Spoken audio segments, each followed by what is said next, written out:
Deus disse para ela, se você tivesse separado, nada disso estaria acontecendo. E eu já vi, infelizmente, coisas assim acontecerem. A pessoa sai da empresa um pouquinho antes que Deus ia dar a benção. A pessoa sai da igreja um pouquinho antes que Deus ia dar a benção. Eu já vi isso nesses 20 anos de pastorado. A pessoa largar o marido e a esposa um pouquinho antes. Deus já ia fazer. Ah, não quero mais. Aí saiu, perdeu a benção e a benção estava logo ali. Então, o nosso Deus é um Deus do de repente, amém? Ele é um Deus que faz as coisas de repente. Então, fique apenas na posição. Amém? Eu quero chamar aqui. Vamos ouvir o nosso Micael? Vamos lá, Micael. Aplauda Jesus pela vida dele. Vem cá. Inclusive, me perdoe, todos que me mandaram, muita gente me mandou aqui que gostaria de testemunhar e me mandaram, né, seus testemunhos, mas devido à correria, vocês sabem qual correria que eu tive agora esse final de semana, então eu não consegui colocar tudo em ordem, por isso talvez eu não esteja vendo alguns aqui, mas eu sei que você me mandou. Que Deus te abençoe. E se caso não for possível você testemunhar hoje, nós vamos continuar em janeiro. Quem vai voltar no encontro de janeiro? E a gente vai fazer uma vez por mês e você vai testemunhar para a honra e glória do nosso Deus, né? Tudo bem com você, Micael? Tudo bem, graças a Deus. Amém. Glória a Deus. Eu sei que você tem muitas bênçãos, né? Mas vamos começar pela bênção principal, que é o novo nascimento em Jesus, porque me parece que você foi criado no Evangelho, é isso? Sim, fui criado no Evangelho. Certo. O pessoal fala que existe um berço evangélico, mas berço não se converte, né? Mas para a gente entender, ele foi criado num berço evangélico. Mas eu vou fazer uma pergunta bem dura. Te ajudou isso espiritualmente? Hoje, com o entendimento que você tem hoje, te ajudou? Não, na verdade eu me sentia fazendo parte de um movimento e eu estava meio perdido ali. Eu só sabia que eu deveria estar ali, mas eu não sabia ao certo o que eu estava fazendo ali. Por que eu pergunto isso? Porque, por exemplo, quando eu conheci você, e aí você vai me falar aqui, me parece que você viveu uma vida até meio que de pecado. Você não era viciado, certo? Em drogas, nada disso, correto? Sim. Mas vivia uma vida de pecado com qualquer jovem. Mas você nasceu num berço evangélico. Como que pode acontecer uma coisa dessa? A pessoa ser criada num berço evangélico e viver no pecado. Você pode dar a sua visão hoje com o entendimento que você tem? Eu acho que é por não conhecer Jesus Cristo de verdade. Conhecer uma religião. Conhecer uma religião, onde eu era... A religião do papai e da mamãe, né? Exato, onde eu era limitado. Eu não podia fazer isso, eu não podia fazer aquilo. Mas no fundo eu não sabia o porquê eu não podia fazer aquilo. Então às vezes o desejo da carne era mais forte, né? Aí eu tinha que ceder, né? E depois eu falava, nossa, mas... Por que alguns falam que com Jesus é possível vencer isso? E eu não consigo, eu não sabia. Então você está querendo me dizer que naquela época você, apesar de ter uma religião, hoje você entende que naquela época você não tinha Jesus? Não tinha Jesus. Olha que forte isso. É possível uma pessoa estar dentro de uma igreja, às vezes indo culto após culto, mas não ter Jesus. E é o que ele disse aqui. Ele questionava, ele fala assim, poxa, as pessoas falam que com Jesus é fácil vencer o pecado, mas eu não estou conseguindo. Aí hoje ele entende, é porque eu não tinha Jesus, eu ia numa religião. Então já fica o ensinamento para nós. Se há alguém no nosso meio, alguém em casa, que você tem dificuldade de vencer um pecado, talvez você não tenha Jesus ainda. Talvez você tenha uma religião no seu coração. Agora, aí você chegou aqui, começou a fazer a escola também e se decidiu pelo batismo. O que isso mudou na tua vida? O que isso operou na tua vida? Momentos antes de estar na IPF, eu tinha acabado de me separar, vivia num relacionamento de fornicação, eu morava junto. E aí, eu tinha me separado, a minha vida estava de pernas pro ar. Né? Eu não sabia ao certo, né, para onde eu estava indo, né, o que eu iria fazer amanhã. E aí eu fui convidado, né, a estar aqui na IPF, né, vim ao culto, eu estava buscando uma igreja, eu já tinha ido em 2 ou 3 igrejas aqui do bairro. Né? E aí eu falei assim, eu vou lá na IPF para conhecer. E eu confesso que o primeiro dia que eu cheguei aqui, eu cheguei, eu falei assim, gente, não vou voltar aqui mais não. Essa igreja dessas paredes pretas. E aí eu vim, participei do culto, né, e fui para casa. E o curioso é que, acho que 2 dias após, veio aquele desejo de volta lá. Volta na igreja. Volta na IPF. E eu voltei. E aí comecei a participar e de repente veio o convite de fazer o curso. E naquele instante Deus só falava para mim, faz, só faz. E durante o curso começou a vir as libertações. Entendendo sobre batismo, entendendo sobre ato de fé, entendendo sobre o nascimento, né, sobre a pérola de grande valor que é Jesus Cristo, e aí veio a decisão do batismo. E após o batismo, eu tinha comprado um apartamento e estava em enrosco, né? Os últimos meses ali, o momento da entrega final das chaves, estava tudo travado. E eu me batizei no final de semana. E 2 dias após, a construtora me ligou e falou: as chaves estão liberadas, pode me retirar. Glória a Deus, pode aplaudir a Jesus Cristo. Deus já foi mudando a área financeira, pagando dívidas, apartamento, glória a Deus. E no sentido espiritual, né? No sentido espiritual, como você tem se sentido hoje, no sentido de ministério, de obra? Esses dias eu falava com meu irmão que uma das coisas mais gostosas assim, que eu sinto assim, com êxtase de alegria, foi um dia que eu estive aqui trabalhando pro reino, e eu cheguei em casa, eu tive um dia cansativo, mas veio sobre mim uma paz de espírito e uma força e uma alegria, e eu estava feliz. Eu não conseguia dormir pela alegria de poder contribuir para o reino. E é engraçado que eles saem daqui cheios do Espírito Santo e vão fazer vídeo no Facebook, ele e Ismael lá. É verdade. E complementando isso, uma das maiores bênçãos que eu pude receber, né? Eu nunca falei a respeito disso, mas como eu evangelizei o meu irmão, o vídeo que foi usado no meu batismo foi o mesmo vídeo que eu apresentei a Jesus para o meu irmão. E naquele dia ele chorava, né? E foi a partir daquele dia que a libertação também alcançou a vida dele. Glória a Deus. Já ganhou uma alma para Jesus, que é o próprio irmão. Financeiramente falando, além do apartamento, você já teve outras experiências, fazendo provas com Deus, sei lá, parceria na sua conta? Eu era o irmão do escorpião no bolso. Eu tirava um tostão, porque eu sempre fui muito regrado. Então, dentro de mim, sempre tinha aquele sentimento: se eu vou ofertar, eu preciso ver se eu posso ofertar, se isso não vai comprometer meu orçamento. Só que eu aprendi aqui que você precisa ter um ato de fé com Deus. Deus não é um Deus de blá, blá, blá, né? E eu fiz prova disso, porque foi aqui na EPF que eu passei a ser dizimista e ofertante. Eu lembro que quando eu era de uma outra denominação, né, vinha aquele momento das ofertas, e quando eu ia ofertar, eu sempre colocava a mão dentro, né, do recipiente ali, porque eu jogava moedas. E hoje eu sinto isso uma vergonha de ver isso, né? E aqui na EPF, eu tive um momento que Deus falou comigo assim: cara, você tem que fazer um ato de fé. Que Deus legal, né? Cara, tem que fazer... Ô, cara, eu gosto... mas Deus fala assim mesmo, ele fala de acordo com a gente, entendeu? Eu converso com Deus desse jeito que ele falou, por isso que eu gostei disso. Porque às vezes tem pessoa que ela imagina Deus um velho de barba branca, com um chicote, erra que eu te arrebento, entendeu? Não, o nosso Deus, ele é amigo, ele é companheiro, entendeu? Claro que ele não usa a palavra cara, provavelmente, mas ele quis dizer que ele tem intimidade. Diga assim comigo: eu preciso de intimidade com Deus. Quando você tem intimidade, Deus vai falando, você te orientando. Aí ele te orientou o que para você fazer? E naquele momento Deus falou assim: ó, faz um ato de fé. Você precisa colocar sua fé em prática. Você está indo na minha casa, você é dizimista, você é ofertante, mas você nunca fez uma oferta alçada para mim. E no meu coração e na minha mente já falava: mas eu vou fazer isso, mas eu estou querendo algo em troca.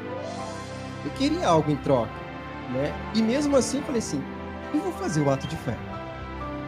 E eu fiz o ato de fé.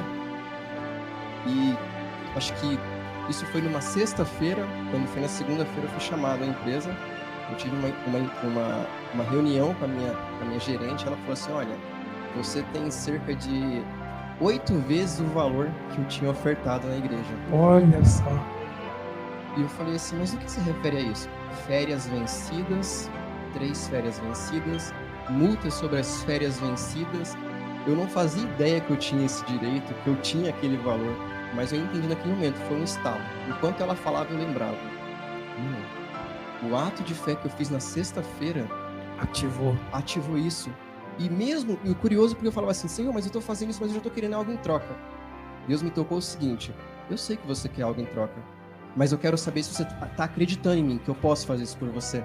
E naquele instante eu falei: Senhor, eu fiz, acreditei, né? Apostei, era como se fosse uma aposta, eu estava apostando em Deus. Falei: Pai, a minha esperança está em Ti agora, está aqui. E Deus falou assim: eu sei que você quer algo em troca, mas eu vou te honrar assim mesmo. Aleluia. E aí você teve essa experiência incrível. Fala comigo assim: ativar. Muitas bênçãos já foram liberadas para você, só que elas não foram ativadas, porque é você que ativa. a bênção. Repita comigo, sou eu que ativo a bênção. Diga, Deus dá a bênção, mas eu ativo. Então, existem bênçãos que elas já estão liberadas para você. Mas você está se matando atrás delas. Ela já foi liberada lá na cruz, Deus já falou, já é dele, já é dela.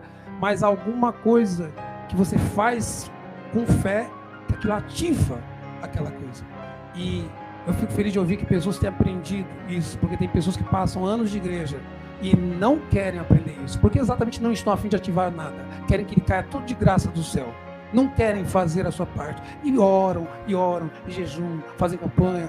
Gente, eu lembro quando eu comecei, quando eu aprendi isso, você me permite dar no seu testemunho um pouco aqui, né? Porque eu fui criado numa igreja mais religiosa, né? Comecei a fazer a obra de Deus numa igreja mais religiosa. E aí quando Deus começou a me levar para outros lugares para fazer a obra, e eu comecei a aprender essas coisas, mudou, meu ministério mudou tudo na minha própria vida, porque eu fui ensinado que tudo era Deus que fazia. Ora que Deus vai fazer, jejum que Deus vai fazer. E aí eu via naquelas igrejas religiosas, irmãzinhas que oravam, jejuavam, e toda lascada, há 20 anos, há 30 anos, há 40 anos, e eram pessoas boas.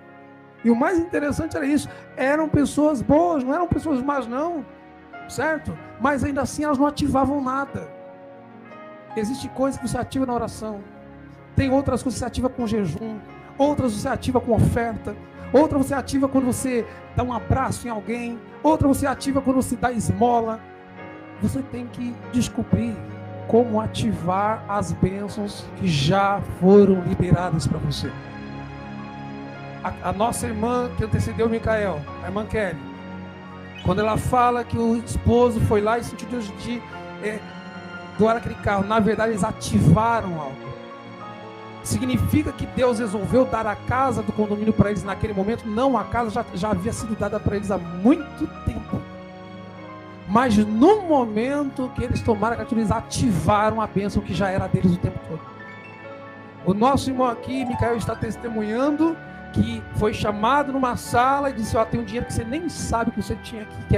E quando ele fez as contas, era 8 vezes o valor que ele havia ofertado. Significa que Deus resolveu, agora, meu filho, eu vou te abençoar, viu? Que agora você fez agora. Não, aquela bênção já era do Micael há muito tempo atrás. Só que naquele momento, quando ele agiu pela fé, ele ativou o que já era dele. Se você não lembrar de nada do que foi falado esta noite, você pode se lembrar disso. Porque a gente é ensinado que Deus vai fazer, Deus vai fazer, Deus vai fazer. Não, Deus já fez, agora eu faço a minha parte e ativo as minhas bênçãos. Quem entendeu, dá um grande aplauso para Jesus nesta noite. E para nós irmos concluindo com você aqui, Micael, houve também dinheiro na conta, apareceu, houve cura também. Fala de forma resumida para nós aí o que Deus mais fez na tua vida. Sim, o ano de 2021, em virtude do cenário, a gente acha que é tudo impossível, né? Mas foi o ano em que eu mais ganhei dinheiro. Foi o ano em que eu trabalhei menos e mais ganhei dinheiro.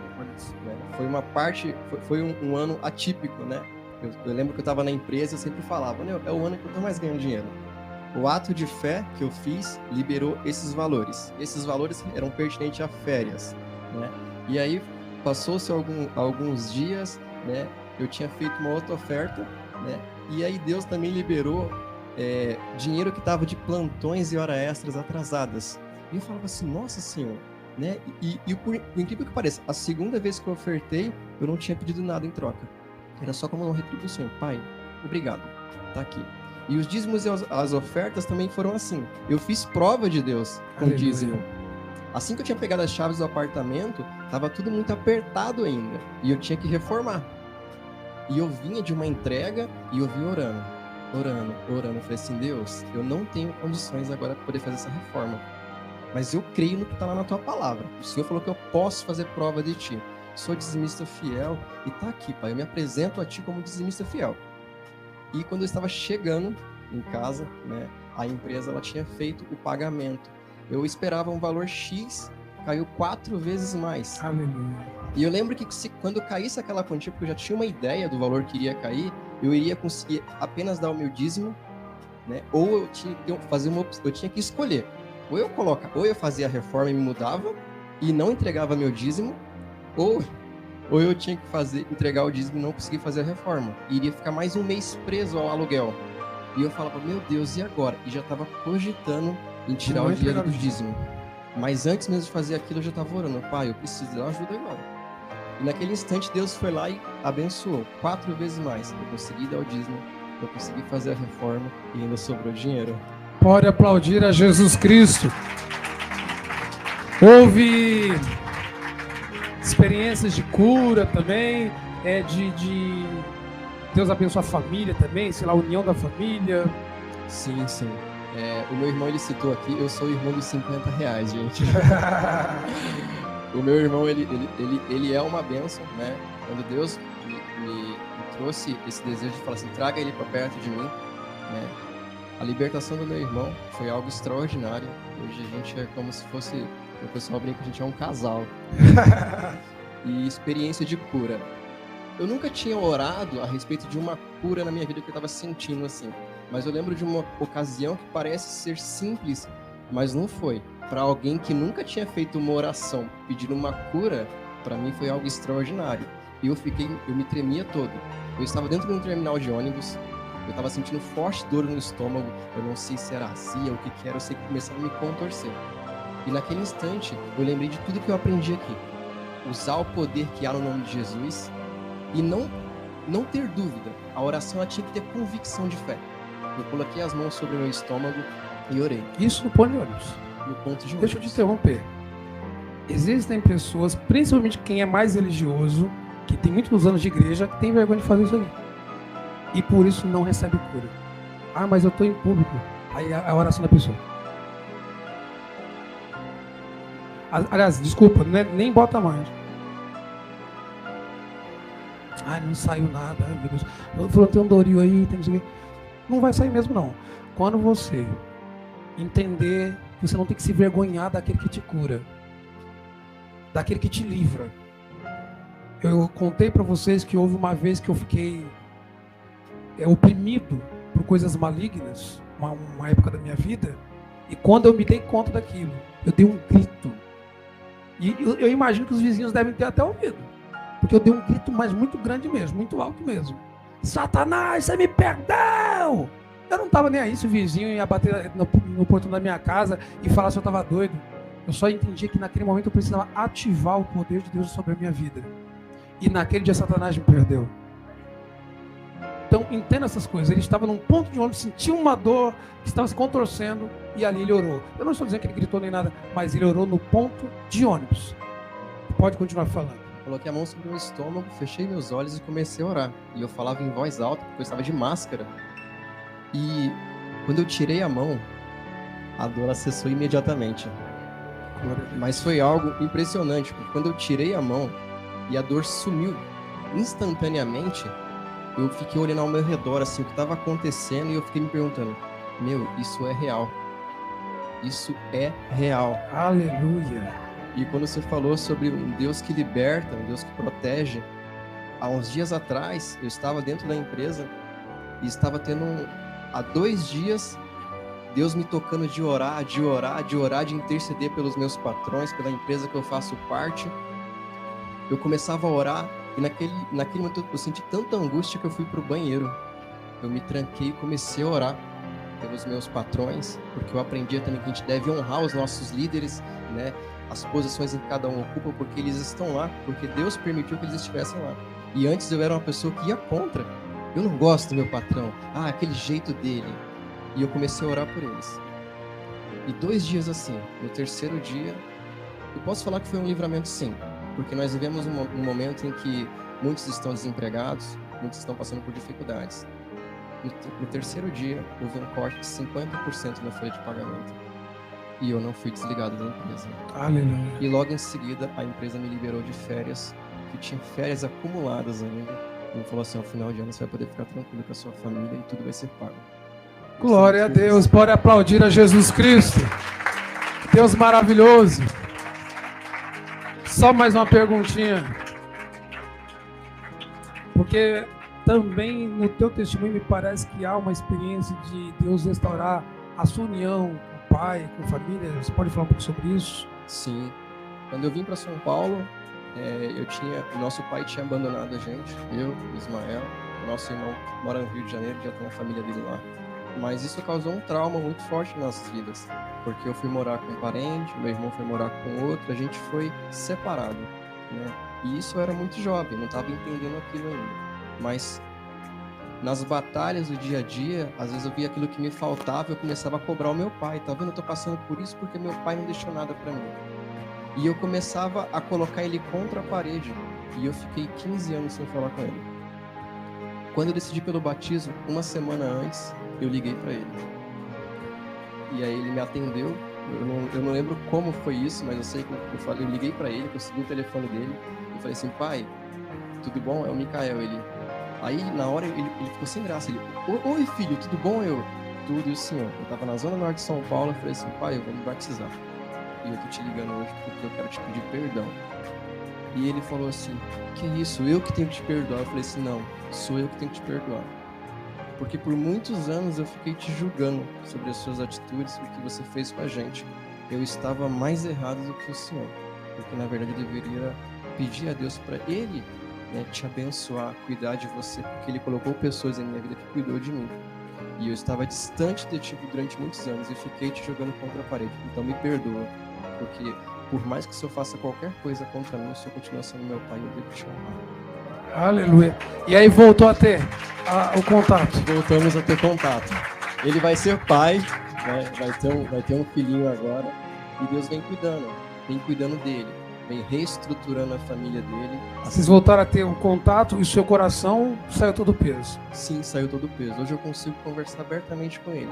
Ele tem, né, as ideias dele, eu respeito aquilo. Né? Hoje eu também sou pai e por se tornar pai hoje, eu consigo compreender mais ainda o papel que ele tem na minha vida. Para aplaudir a Jesus. Deus maravilhoso. Faz muito barulho para Jesus, que Deus é maravilhoso demais. Eita, Deus maravilhoso. Quem foi muito abençoado aqui essa noite, gente?